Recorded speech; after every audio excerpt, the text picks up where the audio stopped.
اسلام آباد اور گردو نواح میں گھروں کے اندر رہنے کا وقت ہوا چاہتا ہے. کیوں؟ اللہ خیر کرے. کیا ہوا؟ ایئر کوالٹی انڈیکس ایسا ہی بتا رہی ہے. مضر صحت فضا ہے اور اس کی وجہ سے یہ انتباہ جاری کیا گیا NDMA کی طرف سے کہ غیر ضروری طور پر گھروں سے باہر نکلنے سے گریز کریں، کیونکہ ایئر کوالٹی انڈیکس یہ بتاتی ہے کہ اس وقت مضر صحت فضا ہے اسلام آباد کی. لیکن بات صرف اسلام آباد کی نہیں ہے. اگر ہم اس وقت پورے ملک میں دیکھیں سبین، چاہے بڑے شہروں کی بات کریں یا اوور آل سچویشن کی ہم بات کریں، جنوری میں جو موسم ہوتا تھا، جو بارشیں ہوتی تھیں، وہ نہیں نظر آ رہی. اب ہم یہ کہہ رہے ہوتے تھے کہ دسمبر کے اینڈ میں برف باری شروع ہو جاتی ہوتی تھی، اور اب ہم دیکھ رہے ہیں کہ مڈ جنوری ہے، لیکن اس کے باوجود کہا جا رہا ہے کہ اچھا جی ویکنڈ پہ ہو سکتی ہے برف یا پھر آگے چل کے، لیکن اس طرح کا موسم نہیں رہتا جیسا پریڈکٹ کیا جاتا ہے. آدھا موسم گزر گیا ہے، لیکن آپ دیکھیں بارشیں نہیں. اس میں دو باتیں صرف ایڈ کرتا ہوں. میرے گھر میں لوکارٹ کا ایک درخت ہے، اس میں لوکارٹ لگ چکے ہیں. جی سمرز میں لگتے ہیں سبین، ایگزیکٹلی لوکارٹ لگ چکے ہیں. میرا ایک دوست ہے چترال سے، اس نے مجھے تصویر بھیجی کہ بادام کے درختوں پر بادام کے پھول آ چکے ہیں، حالانکہ اس وقت آتے نہیں ہیں. تو یہ ہو کیا رہا ہے، اس پر آج ہم بات کر لیتے ہیں. ماہر ماحولیات ارجمند نظام نے جوائن کیا ہے، اور موسم کو سمجھنے والے جواد میمن صاحب بھی ساتھ موجود ہیں. دونوں کو بہت شکریہ. ارجمند صاحب، پہلے آپ کی طرف آنا چاہوں گا. پاکستان میں اس وقت کیا ہے، کلائمیٹ چینج بڑا سنگین نہیں ہو گیا کیا؟ اور آپ ایئر کوالٹی انڈیکس کی بات کر رہے تھے. میں اس وقت لاہور میں ہوں، اور لاہور میں آپ نہ پوچھے کیا سچویشن ہے. ایک طرف تو 3-4 ہفتے ہو گئے ہیں لوگوں نے صحیح سے سورج ہی نہیں دیکھا، اور اس کا ظاہر افیکٹ پرسنالٹیز پہ، آپ کے مائنڈ سیٹ پہ، آپ کی ہیلتھ پہ ہے. ہم پوری طرح ایل نینو کے حصار میں ہیں، جس کا مطلب ہے کہ کلائمیٹ ایکسٹریمز ہیں. ہمارے پاس ایک ابو ایوریج ٹیمپریچر کی اس وقت جو سچویشن ہے، جیسے آپ نے کہا ارلی فلاورنگ ہوئی ہے، اور اب اگر ایک چھوٹی سی بارش بھی ہوگی تو سارے فلاورز چلے جائیں گے.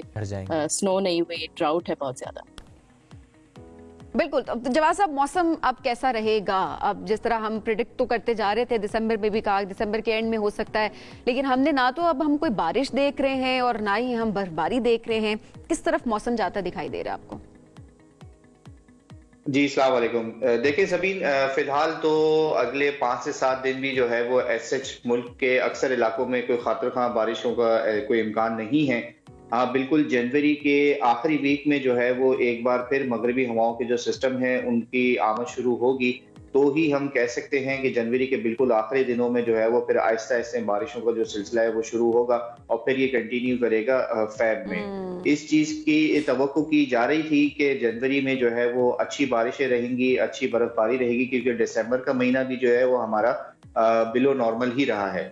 انفیکٹ جنوری کے سٹارٹنگ میں بالکل جو ہے وہ شروع کے جو ایک ہفتہ تھا اس میں ایک کے بعد ایک مغربی ہواؤں کے سسٹم آئے، لیکن اس چیز کو بھی ہم نے بار بار جو ہے وہ پوائنٹ آؤٹ کیا تھا کہ اگر پولر وارٹیکس مغرب کی طرف جو ہے وہ پولر وارٹیکس ڈسٹرب ہوتا ہے تو پھر اچانک جو ہے یہ تمام تر جو ویدر پیٹرنز ہیں یہ بہت تیزی سے ہمارے ملک میں کی اور ہمارے خطے میں جو ہے وہ چینج ہوں گے.